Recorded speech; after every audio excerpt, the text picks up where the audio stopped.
예, 저희 계속해서 신명기 22장 공부하겠습니다. 먼저 잠깐 기도하겠습니다. 하나님 아버지, 주님께서 주신 말씀으로 인해 감사드립니다. 저희가 이 말씀을 바르게 배우고 또 저희의 삶에 바르게 적용할 수 있도록 도와주시기 원합니다. 예수님의 이름으로 기도드렸습니다. 아멘. 예, 오늘 저희 신명기 22장 전체를 보진 않고요. 22장 1절부터 4절까지만 보겠습니다. 여기까지가 이제 한 가지 하나의 문맥을 이루고 있기 때문에 여기까지 보고 그다음에 다음 주에 또 5절부터 살펴보도록 하겠습니다. 저희가 먼저 이 말씀을 이제 기록된 그대로 이해를 하고요. 이제 그러기는 어렵지 않죠. 아주 단순한 말씀입니다. 그리고 나서 이제 영적으로 적용해 보려고 합니다. 이 영적인 적용은요, 반드시 이렇게 적용해야 된다는 것은 아니에요. 그러니까 반드시 지금 제가 오늘 이제 이 신명기 22장 1절부터 4절을 주로 이제 영적으로 적용하려고 하는데요. 제가 적용하는 것처럼, 제가 이해하는 것처럼 똑같이 이해해야 한다는 건 아닙니다. 다만 이 말씀을 우리가 신약의 그리스도인의 입장으로 영적으로 이렇게 적용을 한번 해보는 거지, 이게 제가 지금 적용하는 것은 해석이 아닙니다. 영적 적용이에요. 그래서 이 어떤 해석과 적용을 혼동하시면 안 됩니다. 먼저 본문을 읽어보겠습니다.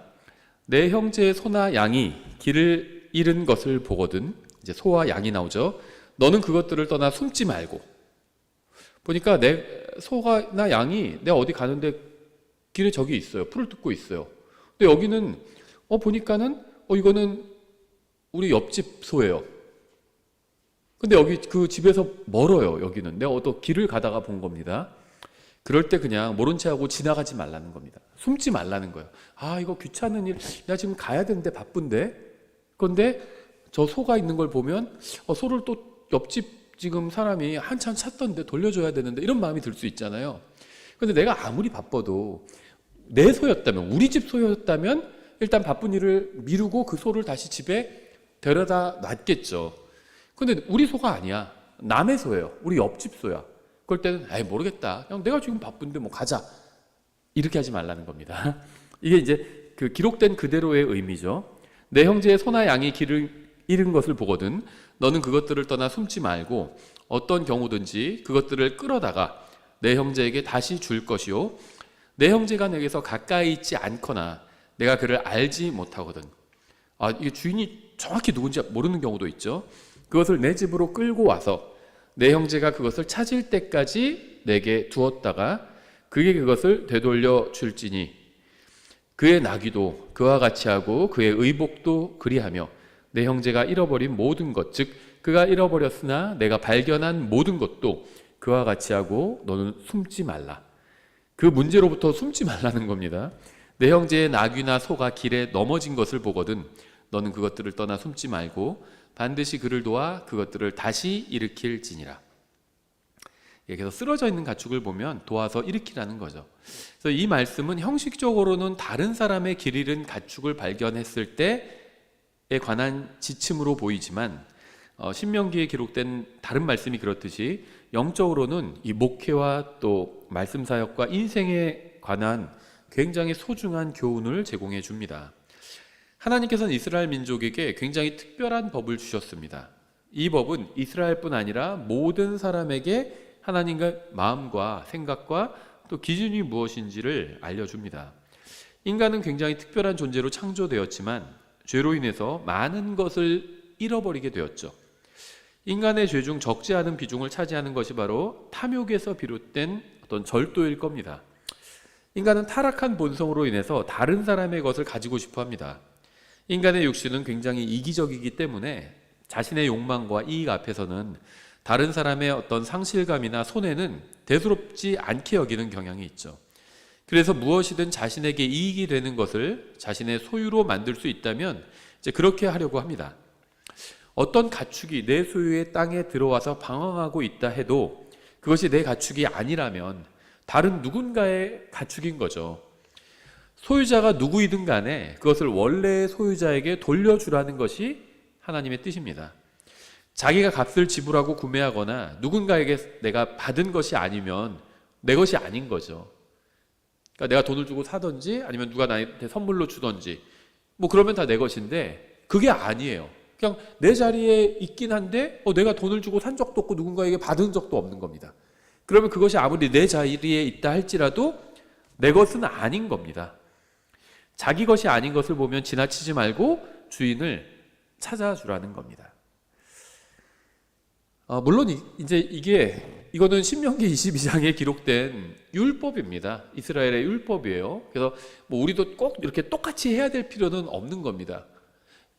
이대로 하지 않으면 죄가 돼요. 이건 율법이기 때문에 이스라엘 민족에게는. 우리에게는 좀 다르죠. 제가 이런 말씀을 드리는 이유가 저 이제 아이들한테는요, 길에서 뭐 지갑을 보거나 하면 예전에는 주인을 찾아주라고 그랬어요.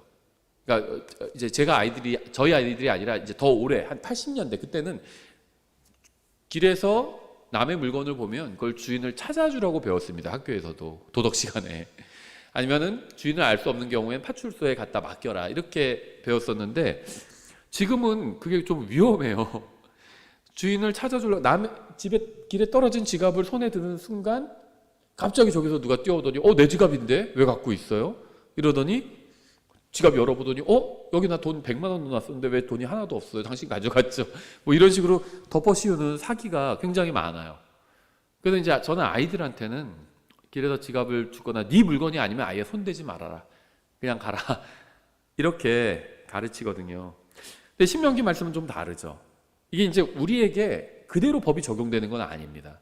길에서 누군가의 지갑을 봤는데 내가 주인을 찾아주지 않고 그냥 갔다고 해서 하나님께서 갑자기 저에게 막 진노하시고 막 죄를 물으시고 그런 건 아니에요. 이건 이제 이스라엘에게 주신 율법의 말씀입니다. 이스라엘은 이렇게 해야 됩니다. 길에서 남의 지갑을 보면 그 주인 반드시 찾아주어야 합니다. 근데 우리는 그렇지 않아요. 우리나라의 법에는 그런 것이 없습니다. 그렇죠? 오히려 길에서 남의 지갑을 봤을 때 그걸 잘못 주스면 문제가 생길 수도 있어요. 그렇죠?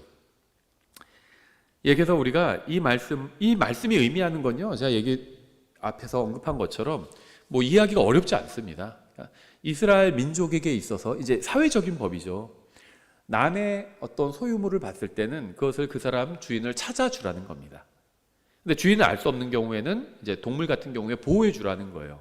뭐 우리도 지금 뭐 이제 애완동물 반려동물이라고 요즘 반려동물 문화가 발달해가지고 뭐 임시 보호 같은 거 하죠. 길에서 뭐 강아지를 봤는데 주인 누군지 몰라요.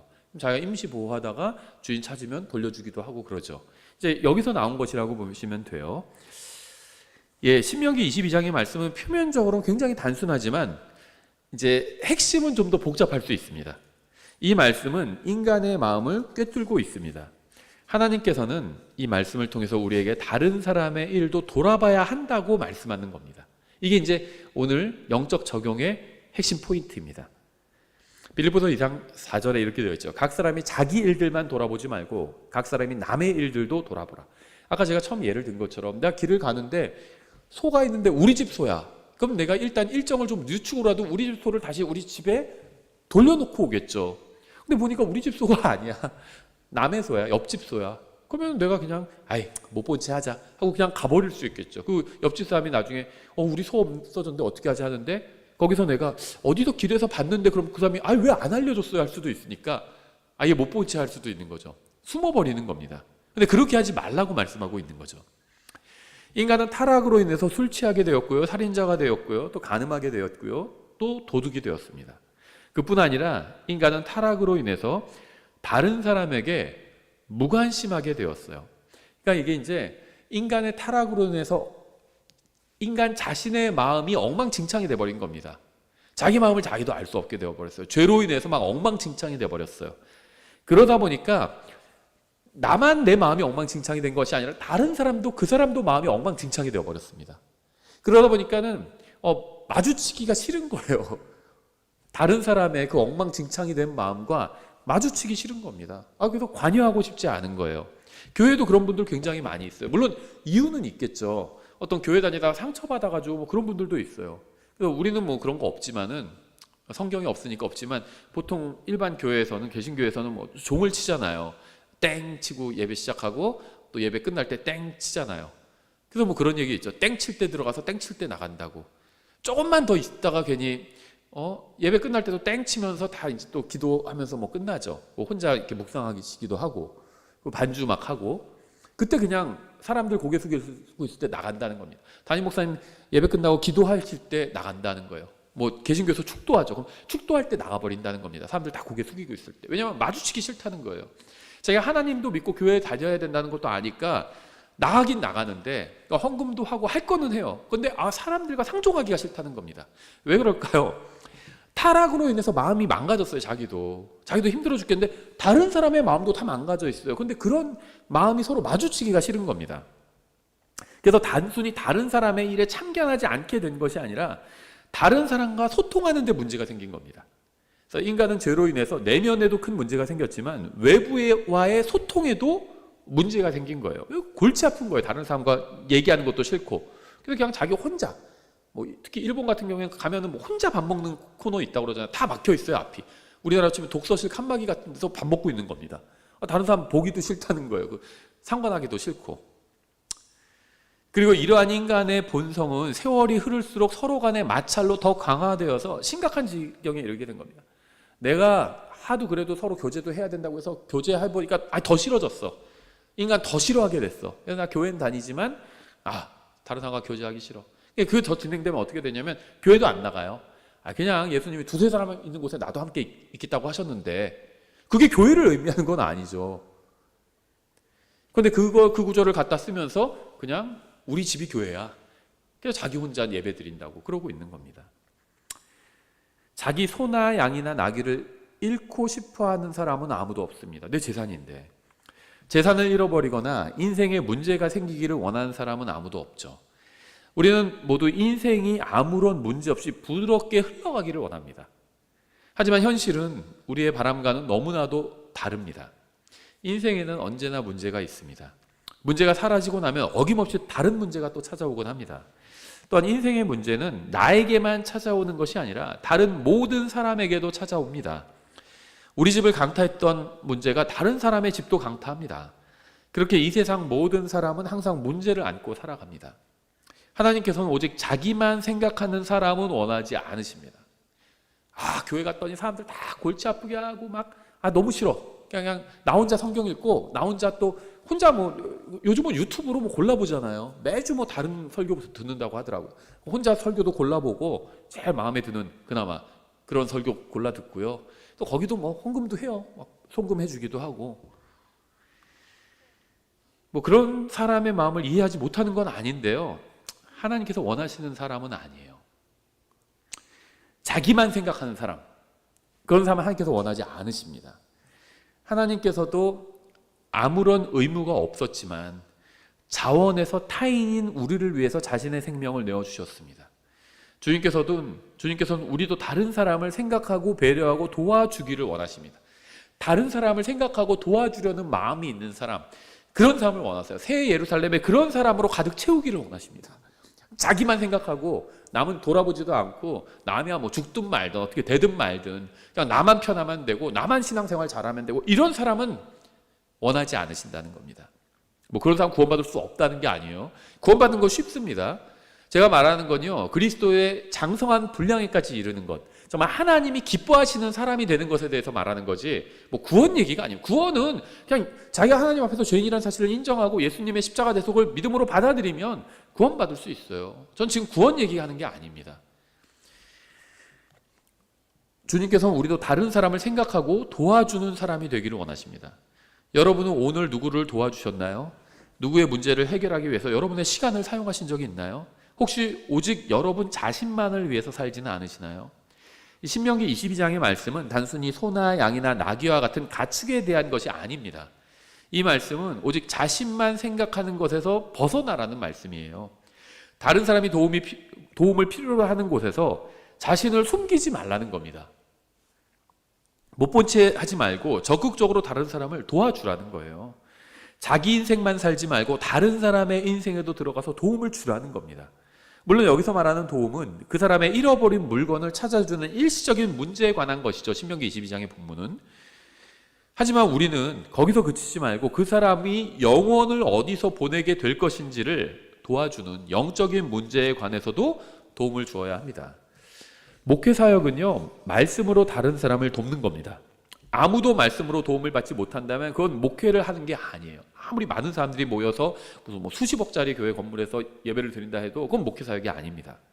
말씀으로 양육받은 성도들은 다른 사람들을 말씀으로 도와줄 수 있습니다. 하지만 오늘날 교회들 대부분은 말씀을 통한 양육을 하지 않아요. 아무도 말씀으로 양육하지 않고 양육받지 않으니까 결국 섬기려는 사람은 없고 섬김을 받으려는 사람들로 넘쳐나게 되는 겁니다.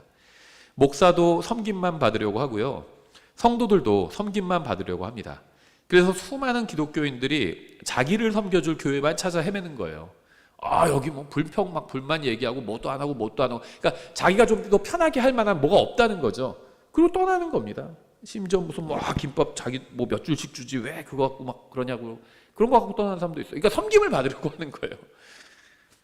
자기를 위해서 세상이 존재한다고 생각하는 사람들이 많아요. 불행하게도 교회도 이런 사람들 넘쳐납니다. 교회가 자신을 위해서 존재한다고 생각하며 또 자기 주위에 있는 사람들도 모두 자기를 섬기기 위해 존재한다고 생각합니다. 하나님께서 주위에 있는 사람들을 자기에게 보내신 이유는 모두 자기를 섬기게 하기 위해서라는 망상에 빠져 있는 거예요. 그래서 사람들을 도구로 봅니다. 도구로 보는 거예요. 하지만 실상은 정반대죠. 하나님께서 나를 어떤 특정한 교회로 인도하셨다면 그것은 내가 그 교회에서 말씀을 통해 성장하고 동시에 그 교회에서 다른 사람들을 섬기게 하기 위함입니다.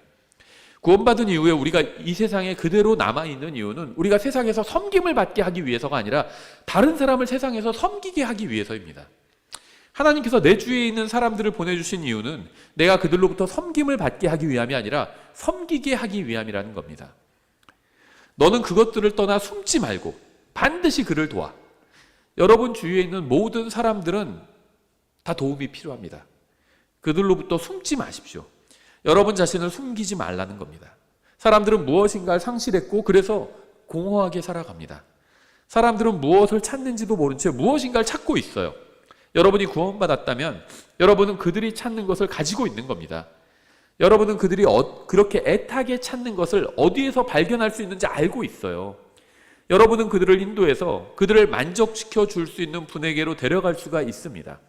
만약 여러분이 제 말에 동의한다면 여러분 주위에 있는 사람들을 떠나서 숨지 말고 반드시 그들을 도와줘야 합니다. 이것이 바로 주님께서 이스라엘 민족에게 주신 사회에 관한 법이죠. 그리고 우리는 이 법을 영적으로 우리 자신에게 적용해서 더 큰 유익을 얻을 수 있습니다. 다른 사람을 돕는 것은 생각하는 것만큼 그리 어렵지 않을 수도 있어요. 작은 일부터 시작하면 됩니다. 처음부터 뭐 큰 일을 하라는 것이 아니에요. 작은 일부터 도와주는 겁니다. 작은 일부터. 그냥 지나치지 말고 멈춰서 도와줄 수 있는 겁니다. 이것은 전적으로 다른 사람의 생명을 얼마나 존중하느냐는 마음에 달린 일입니다. 울고 있는 아이를 보고 내 일이 아니라고 생각하고 그냥 지나칠 수도 있지만 엄마를 찾아주기 위해서 도움을 줄 수도 있어요. 물론 이것도 조금 위험할 수도 있죠. 요즘은 이것도 범죄에 악용하는 사람들이 있다고 하더라고요. 아이랑 짜고 뭐 아이는 잘 모르죠. 아이랑 짠 게 아닐 수도 있죠. 어쨌든 자기 아이를 갖고요. 어디다가 두고 먼 데서 숨어서 본대요.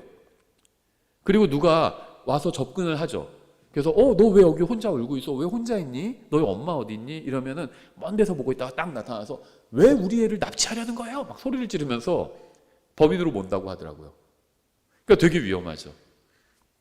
그런데 그렇다고 해서 그냥 지나칠 수는 없죠. 어린애가 혼자 있으면. 그러니까 그때 할 수 있는 방법은 뭐냐면 저도 봤어요. 어디서. 그 아이 너 혼자 있니? 손을 잡지 말고 일단 얘기를 하고 혼자 있다 그러면 전화를 걸면 됩니다. 경찰서에. 경찰에 112 신고하면 돼요. 제가 지금 어느 거리에서 아이 혼자 있는 아이를 봤는데 제가 일단 옆에 있을 테니까 빨리 경찰 출동해 주세요. 그러면 전화한 기록이 남잖아요. 그러면 이제 아까 말씀드린 것처럼 사기치려고 딱 먼 데서 숨어서 보다가 딱 나와서 왜 우리 애 납치하세요? 이렇게 하는 게 안 통하게 돼요. 내가 전화했잖아요. 이미 경찰에게. 난 납치할 의사가 없다는 거 경찰이 알고 있거든요. 경찰 바로 와서 데려가거든요. 예, 그래서 실제로 그런 위험에서 벗어나는 사람들이 있어요. 그러니까 누가 울고 있는 아이 보면 지나치지 말고 도와주라는 겁니다. 다만 간교하게 그걸 이용해서 사기치려는 사람들이 있으니까 경찰에 바로 신고하면 되죠. 우리나라 뭐 한 5분 이내로 다 출동해서 경찰 다 현장에 도착합니다. 어디 산골, 두메 산골 아닌 이상 도시에서는. 그럼 그 경찰 도움받아서 그 아이 엄마 찾아줄 수 있는 거죠. 그러니까 그냥 지나치진 말라는 겁니다. 우리는 영원한 생명을 소유한 사람으로서 다른 사람의 생명도 소중하게 여겨야 합니다. 구원받지 못한 사람들에게 어떻게 하면 하늘나라에 갈 수 있는지 알려주어야 합니다. 이것은 단순히 교리적인 문제일 뿐 아니라 가장 실제적인 문제이기도 합니다. 너는 그것들을 떠나 숨지 말고 반드시 그를 도와, 이렇게 말씀하고 있죠. 누군가 소중한 것을 잃어버렸을 때 그 사람을 떠나서 숨지 말고 도와주라는 거예요. 우리 주위에는 구원받지 못한 사람들이 넘쳐나죠. 인생의 문제로 인해서 괴로워하는 사람들도 부지기수입니다. 거짓 종교에 속아서 종노릇하면서 삶이 피폐해지고 낙심한 마음으로 절망 가운데 사는 사람들도 많습니다. 우리는 그들을 떠나 숨지 말고 그들이 제대로 된 인생을 찾을 수 있도록 도와주어야 합니다.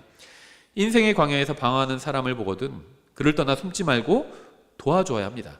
그들의 인생의 진정한 주인이신 예수님께로 돌아오도록 도와주어야 합니다. 본문은 이웃에게 속한 것 4가지에 관해서 말씀하고 있죠. 소, 양, 나귀, 의복이죠. 공교롭게도 당연하지만 이 4가지는요, 성경에서 어떤 것을 상징하고 있는 것들이기도 합니다. 율법은 이웃이 자신에게 속한 이 4가지를 잃어버렸을 때 그것을 길에서 보거든 그것을 이웃이 찾아올 때까지 간직해 두지 말고 이웃을 찾아서 전해주라고 말씀하고 있죠. 그 이웃이 누군지 모르는 경우에는 내가 간직하고 있지만 아는 경우에 찾아주라는 겁니다. 이 4가지에 관해서 우리가 한번 영적으로 적용해 보려고 하는데요. 하나님께서는 구원받은 모든 사람에게 영적 은사를 주셨습니다. 고린도전서 12장이나 로마서 12장이나 에베소서 4장에 잘 나와 있어요. 또 마태복음과 누가복음에 의하면 하나님께서는 모든 사람에게 달란트를 주셨습니다. 그러니까 그 왕국복음이나 은혜복음 다 해당되는 얘기죠. 하나님께서는 우리 모두에게 주님을 섬길 수 있는 기회를 주셨습니다. 하지만 우리는 주의를 기울이지 않음으로 인해서 우리에게 주어진 기회와 또 은사를 대수롭지 않게 여기거나 헛되이 사용함으로써 많은 열매를 맺을 수 있는 기회를 놓치고 있습니다. 우리가 그리스도인으로서 해야 할 임무와 책임이 무엇일까요? 우리는 우리가 받은 은사대로 주님을 섬겨야 하는 동시에 다른 형제 자매가 그들이 받은 은사대로 주님을 섬길 수 있도록 도와줘야 합니다. 우리의 사역은요, 결국 사람들을 위한 거예요. 그렇죠. 그래서 다른 사람들을 주님 앞에 바로 설 수 있도록 돕는 게 우리의 사역이죠. 구원받지 않은 사람에게 복음을 전하는 거고, 구원받은 사람에게 또 하나님의 말씀으로 그 사람을 세워주는 일을 하는 거죠. 다른 형제나 자매가 영적인 것에 흥미를 잃어버리고 일시적인 세상적인 것에만 관심을 두기 시작한다면 우리는 그저 숨어서 비난만 할 것이 아니라 그들이 잃어버린 열심과 믿음을 회복할 수 있도록 도와주어야 합니다. 이게 사역의 목적이죠. 우리는 마치 소나 양이나 낙이나 의복을 잃어버린 사람이 다시 찾을 수 있도록 도와야 하듯이 다른 그리스도인이 잃어버린 열심과 믿음과 기쁨을 회복할 수 있도록 도와주어야 합니다. 이것이 말씀 사역과 성경적인 교제의 목적입니다. 세상은 적극적으로 그리스도인들을 공략하고 있어요. 믿음과 열심과 구원의 기쁨과 주님을 만나는 소망을 잃어버리도록 온갖 것들을 제공하면서 은사와 달란트를 썩혀두게 합니다. 바르게 사용하지 못하게 하는 거예요. 그래서 세상이 주로 사용하는 게 뭐죠? 센세이셔널리즘이죠. 이게 찰스 핀이나 잭칙 같은 사람도 지적했던 거죠. 센세이셔널리즘 중에 가장 큰 게 선거입니다. 정치 이슈. 그 다음에는 스포츠예요. 그래서 올림픽이나 월드컵 이런 정치, 선거나 올림픽이나 월드컵 이런 게 열리면 사람들의 관심이 다 글로 쏠려버리죠. 구원받은 사람들도 그거 쏠려버려요. 밤새워서 성경 공부는 안 하면서 밤새워서 새벽에 막 유럽에서 월드컵이 열리면 새벽에 경기하잖아요. 그거 밤새워서 봅니다. 사람의 관심을 확 갖고 가는 거예요. 이게 센세이셔널리즘이에요. 정치 이슈와 스포츠입니다. 주로. 마귀는요, 온갖 것을 동원해서 그리스도인이 믿음과 열심과 구원의 기쁨, 또 주님을 만나는 소망을 잃어버리도록 공략한다는 겁니다. 우리는 그렇게 믿음을 상실한 채 살아가는 그리스도인들이 다시 믿음을 회복할 수 있도록 도와주어야 합니다. 이것이 바로 교회의 목적 중 하나이고 주님께서 우리에게 맡기신 중요한 사명 중 하나인 겁니다. 먼저 구원받았고 먼저 그리스도인이 되었고 먼저 바른 성경과 바른 교리를 알았고 먼저 성장했다면 나중에 구원받고 나중에 그리스도인이 되고 나중에 바른 성경과 바른 교리를 알고 나중에 성장하게 될 사람들에게 도움을 줘야 합니다. 그들이 자신의 은사를 제대로 파악하고 활용할 수 있도록 도와주어야 합니다. 아무리 복음 전도자의 은사가 있다 해도 성경을 배우지 않으면 그 은사를 제대로 활용할 수가 없어요. 아무리 성경교사의 은사가 있다 해도 먼저 성경을 바르게 배우지 않으면 그 은사를 효과적으로 사용할 수가 없습니다. 오늘날 말씀의 은사는 있는데, 그러니까는 잘 전해요. 그런데 성경을 제대로 배우지 못해서 은사를 효과적으로 활용하지 못하는 사람들이 적지 않게 있습니다. 저도 가끔 이제 그 유튜브 영상을 보면요, 개신교에서 아주 훌륭한 목사님들이 있어요.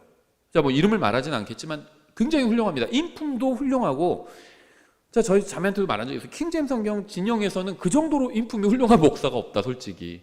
그 정도로 인품이 굉장히 훌륭하고요. 전달력도 좋아요. 설교도 아주 잘합니다. 그런데 교리가 없어요. 교리를 몰라요. 복음도 제대로 몰라요. 그 복음을 전한다고 하면서 막 이상한 얘기를 합니다. 교리도 없어요, 그냥. 그러니까 은사는 있어요, 분명히. 설교를 잘해요. 그리고 뒷받침되는 인품도 아주 훌륭합니다. 근데 교리를 배우지 못해가지고 그 은사가 활용이 안 되는 거예요. 그런 사람이 성경을 정확히 알고 교리를 정확히 안다면 그 은사가 막 엄청날 텐데, 그럼 한국에도 무슨 빌리 선데이나 뭐 제카일스 같은 그런 목사가 나올 수 있을 텐데, 그게 없는 겁니다. 제카일스 목사님 같은 경우에 전달력도 굉장히 좋고 인품도 훌륭하거든요. 그런데 교리를 바르게 알잖아요. 바른 성경을 갖고 말씀을 선포했고 교리도 바르게 알아요. 복음도 제대로 전합니다.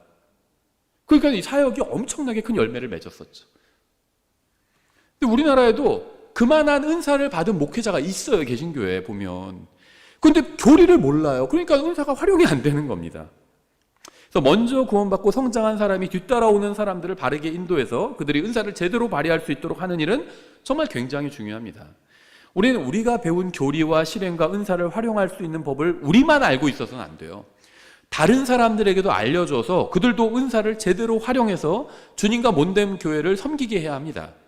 어떻게 성경을 공부해야 하는지, 어떻게 기도해야 하는지, 어떻게 복음을 전해야 하는지, 어떻게 다른 그리스도인들과 교제를 나눠야 하는지 제대로 배우고 실천하는 것은 굉장히 중요한 문제입니다. 이러한 것들을 제대로 가르쳐주는 사람이 없어서 제대로 배운 사람도 없고, 그 결과 교회들과 기독교는 영적 갓난아기와 이기심으로 가득한 사람들로 엉망진창이 되어버린 겁니다. 우리는 지금 현재의 몸을 입고 이 세상에서 영원히 살지는 않을 겁니다. 우리는 언젠가 죽을 것이고요, 이 세상을 떠날 겁니다. 우리가 어떻게 구원받았는지, 어떻게 성경을 연구해야 하는지, 어떻게 주님을 섬겨야 하는지에 관해서 다른 사람에게 전해주지 않는다면 이 세상에서 교회는 결국 사라지게 될지도 몰라요. 우리는 마음과 뜻과 힘을 다해서 우리가 주님께 받은 것들을 다른 사람들에게도 전해주어야 합니다. 다른 사람이 자신의 은사로 주님을 섬길 수 있도록 도와줘야 합니다. 그러면 우리가 이 세상을 떠난 후에도 누군가는 이 세상에서 복음을 선포하고 말씀으로 사람들을 양육하게 될 겁니다.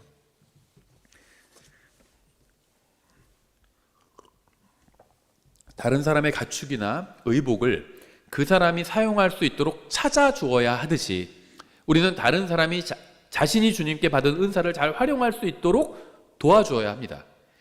지난 시대의 그리스도인들은 이러한 일을 신실하게 아주 잘 감당해 주었어요. 하지만 지금 우리 시대는 지난 시대의 그리스도인들보다 훨씬 더 많은 물질을 누리면서 좋은 환경에서 살고 있지만 정작 주님을 섬기고 다른 사람들을 돕는 일에서는 더 많은 열매를 맺지 못하고 있다는 겁니다. 우리는 이 시대를 살고 있는 그리스도인으로서 이 시대의 사람들을 섬겨야 합니다. 하지만 이 시대를 섬기는 일만 해서는 안 됩니다. 우리는 다음 시대를 위해서도 씨를 뿌려야 합니다. 우리도 이전 시대의 그리스도인들이 뿌린 씨의 열매입니다. 그들이 남긴 좋은 설교와 또 좋은 사역을 통해서 우리가 성장할 수 있었습니다. 우리는 그들이 뿌린 씨를 통해서 믿음을 물려받았어요. 우리도 다음 세대가 믿음을 물려받을 수 있도록 씨를 뿌려야 합니다. 우리가 주님을 위해서 또 다음 세대를 위해서 아무것도 하지 않고 그저 지금 상황에 만족하면서 세월만 보낸다면 우리 다음 세대는 누구에게도 유익을 주지 못하는 나쁜 성경과 나쁜 교리와 나쁜 실행에 시달리게 될 겁니다. 저는 주님께서 빨리 오시기를 원하지만 만일 주님께서 늦게 오신다면 다음 세대의 그리스도인들은 우리보다 더 성경적으로 살면서 주님을 더 잘 섬기고 더 많은 열매를 맺게 되기를 원합니다. 그렇게 되기 위해서는 우리가 우리 자신만 돌보는 신앙을 넘어서 다른 사람을 도와주는 단계로 나아가야 합니다. 특히 우리보다 늦게 믿음의 길을 걷기 시작한 사람들을 도와줘야 합니다. 주님께서 늦게 오신다면 우리나라의 교회들이 지금보다 훨씬 더 성경적이 되고 우리나라의 그리스도인들이 지금보다 훨씬 더 주님을 기쁘시게 하는 삶을 살게 되었으면 좋겠어요. 2절에 이렇게 되어 있죠. 내 형제가 내게서 가까이 있지 않거나 내가 그를 알지 못하거든 그것을 내 집으로 끌고 와서 내 형제가 그것을 찾을 때까지 내게 두었다가 그에게 그것을 되돌려 줄지니라. 우리는 우리와 함께 신앙생활을 하는 가까운 형제 자매들만 도우려고 하지 말고 우리가 알지 못하는 형제 자매들도 도와야 합니다. 저는 말씀의 사역자로서 가까이에서 함께 신앙생활을 하는 우리 교회 형제 자매들을 말씀으로 도울 책임이 있죠. 하지만 그뿐 아니라 만난 적도 없고 제가 알지도 못하는 형제 자매들도 도울 책임이 있어요. 그래서 그들도 유익을 얻을 수 있도록 설교와 성경 공부와 또 문서 자료와 이런 것들을 무료로 공개하는 겁니다. 세상에서는 응원하는 축구 클럽이 같다는 이유로 하나가 되어서 어울리는 사람들이 있습니다. 우리나라에서 지금 뭐 EPL에서 그 토트넘이 굉장히 인기가 많죠. 손흥민이 거기서 뛰고 있으니까. 그래서 토트넘 영국 팬들이랑 한국 토트넘 팬들 만나면 서로 만난 적도 없고 뭐 취미도 같지 않고 뭐 다 달라요. 그런데도 한 마음으로 응원합니다. 응원하는 팀만 같으면 출신 배경이나 출신 학교나 직장이나 지역이나 인종에 상관없이 함께 그 팀을 응원하면서 즐거워합니다. 하지만 불행하게도 그리스도인들이 그렇지는 못한 것 같아요. 같은 하나님을 믿는다고 하지만 조금만 달라도 상종조차 하지 않는 경우가 태반이에요. 성경은 예수님을 믿는 사람들은 모두 그리스도 안에서 한 아버지를 둔 형제와 자매가 되었다고 말씀합니다. 물론 교리가 다른 사람과 함께 연합해서 사역을 하기는 현실적으로 어렵죠. 하지만 우리는 우리와 다른 그리스도인들을 형제와 자매로 대할 수는 있어야 한다는 겁니다. 전 저와 교리가 다르거나 사역의 방향이 다른 사람과 함께 연합해서 사역을 하지는 않지만 그렇다고 해서 그 사람을 비방하거나 그 사람의 사역을 막 망하게 하려거나 방해하거나 그렇게 하지는 않아요. 왜냐하면 그 사람도 구원받았다면 주님 안에서 저의 형제이기 때문이죠. 바른 성경을 믿는다고 하면서도 잘못된 복음을 전하는 사람이나 동성연애자들을 옹호하는 사람이나 아니면 잘못된 성경을 옹호하는 사람은 책망하지도 않으면서 제가 자기와 다르다는 이유로, 교리가 좀 다르다는 이유로, 아니면 어떤 입장이 다르다는 이유로 저를 비방하고 욕하는 목사들도 있어요. 이쪽 킹제임스 성경 진영에도. 이건 참으로 어리석은 짓일 뿐 아니라 대단히 잘못된 일이 아닐 수 없죠. 이제 소와 양과 나귀와 의복에 대해서 아주 간략하게 한번 생각해 보도록 하겠습니다. 이 각각은 인간의 삶에 아주 밀접한 관계가 있는 것인 동시에 또 상징하는 것들이 있어요. 소, 양, 나귀, 과거에 아주 인간의 삶과 밀접한 관계가 있었죠. 그런데 과거만 그런 게 아니라 지금도 밀접합니다. 소, 고기를 제공해 주죠. 지금도. 양, 우리가 양에서 나온 양모, 그 털들을 얻고 있죠. 나귀도 마찬가지고 의복은 뭐 말할 것도 없고요. 이것들이 이제 성경에서 상징하는 것들이 있는데요. 한번 하나씩 간략하게 살펴보면 소, 잠언 14장 4절 이렇게 말씀하고 있어요. 소들이 없는 곳에는 구유가 깨끗하나 소의 힘으로 많은 소출을 얻느니라. 유아실이 지저분하다는 것은요, 교회에 아기가 많다는 것을 의미합니다. 유아실이 있어도 아기가 없잖아요. 유아실 깨끗합니다. 주일학교 교실이 지저분하다는 것은요, 교회에 어린이와 청소년이 많다는 것을 의미합니다. 저희도 그 예배당은 제가 청소하지 않는데요. 다른 분들이 하시고 이제 사무실 공간은 제가 청소를 합니다. 주일학교 공간도 제가 뭐 대충 청소를 하는데요. 뭐 지우개 가루랑 무슨 과자 부스러기랑 이런 거 잔뜩 있어요. 그러면은 왜 그런 게 잔뜩 있죠? 아이들이 있으니까 잔뜩 있는 거예요. 아이들이 하나도 없으면 깨끗합니다. 한번 청소해 놓으면 1년 동안 깨끗해요. 예배당이 지저분하다는 것은요, 그만큼 많은 사람이 교회에 온다는 것을 의미하죠. 사람이 없으면 깨끗합니다. 지저분하다는 것은 그만큼 사람이 있다는 거예요. 사람이 많다는 겁니다. 저는 지저분한 것을 좋아하지는 않습니다. 하지만 주일에 저 혼자 깨끗한 예배당에 있는 것보다 많은 사람과 함께 지저분한 예배당에 있는 것이 훨씬 더 좋습니다. 주일학교 교실을 아무도 사용하지 않아서 깨끗한 것보다 여러 사람이 사용해서 지저분한 게 훨씬 좋죠. 소는 힘과 수고를 의미합니다. 노동, 수고를 의미하죠. 소를 잃어버렸다는 것은요, 누군가 소를 잃어버렸으면 어떻게 되죠? 과거에 힘을 잃어버린 거죠. 노동력을 상실한 겁니다. 영적으로는요, 영적인 힘을 잃어버린 겁니다. 더 이상 주님과 교회를 위해서 수고하지 않음을 의미합니다. 그런 사람들이 있죠. 열심히 주님을 섬기다가 갑자기 어느 날 모든 걸 놔버리는 사람들도 있어요. 힘을 잃어버린 겁니다. 영적으로 점점 더 약해져서 더 이상 주님을 섬기지 않음을 의미합니다. 소를 잃어버렸다는 것은. 신명기 22장은 그런 형제를 보면 그가 잃어버린 소를 찾아주라고 말씀하고 있어요. 모른 채 하지 말고. 영적인 힘을 잃은 형제가 다시 영적인 힘을 회복할 수 있도록 도와주라는 겁니다. 그를 격려해주고 말씀으로 세워주고 다시 힘을 찾을 수 있도록 도와주라는 거예요. 어떻게 했는지 사람마다 구체적으로 다를 수 있죠, 방법이. 그럼 주님께 도움을 구하세요. 저 형제가 영적인 힘을 잃었는데 과거엔 열심히 주님을 섬기다가 지금은 완전히 손 놓고 있어요. 영적인 힘을 잃었습니다. 제가 어떻게 하면 저 형제 도울 수 있는지 주님 지혜를 주십시오. 그럼 주님께서 지혜를 주실 거예요. 다시 믿음에 불이 붙도록 도와주고 주님을 섬기는 것이 얼마나 기쁜지 알려주라는 겁니다. 소를 잃어버린 형제를 보면 자신을 숨기지 말고 나와서 그를 도와주라는 겁니다. 소는 힘과 수고를 상징하죠. 양은 무엇을 상징할까요? 양에 관한 말씀 더 많죠. 이사야서 53장 6절. 우리는 다 양 같아서 길을 잃고 각각 자기 길로 돌아섰는데 주께서는 우리 모두의 불법을 그에게 지우셨도다. 양은 길을 잃은 사람을 상징하기도 하죠. 여러분은 길을 잃은 적이 있을 겁니다. 처음 가는 곳에서 길을 잃을 수도 있고요. 인생의 길을 잃고 방황할 수도 있고요. 계속해서 7절. 그는 압제를 당하고 고난을 당하였어도 자기 입을 열지 아니하였으며 도살장으로 향하는 어린 양같이 끌려갔고 털 깎는 자 앞에서 잠잠한 양같이 자기 입을 열지 아니하는도다.